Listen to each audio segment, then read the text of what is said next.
Hi there. So if you've got a Yale alarm, the chances are you'll have some of these dotted around the house. These are Yale PIRs. There's three different types here. They all effectively do the same thing. PIR standing for passive infrared.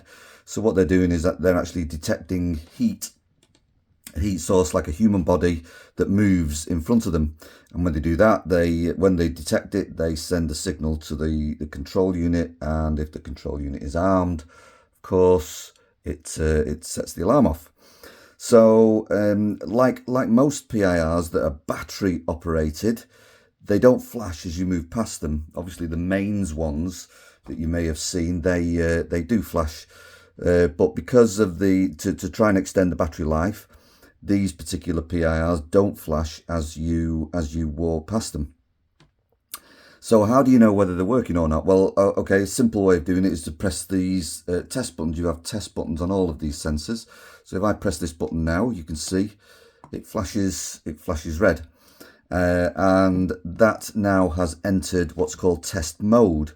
So by pressing that button, you now get 3 minutes. And as you walk around, it will behave like a wired sensor and flash red. If I move around, you may just be able to see that flashing red there. So that's just telling us that that sensor is working. So if I try that with this one, you can see we've got a blue LED in there. And if I move around behind the camera, you can see that it's picking me up and it's flashing there.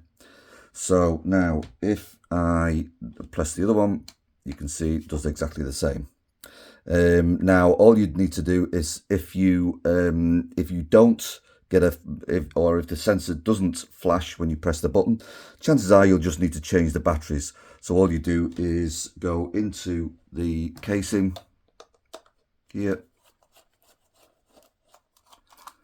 and change the 3 AAA batteries inside. Let's just simulate that. So we've changed the battery in here, put new batteries in, and what it does is it will do this, which is initialize, and you can see how that's flashing away there, and that will carry on for about 15 seconds, and that's just what's called initializing. That's just getting the sensor ready for action. So we just pop that there and wait, and once that's happened, we can then test to make sure that the sensor's working okay. After 3 minutes, what happens is these sensors will leave test mode and go back into normal mode, so you won't see them flashing after that.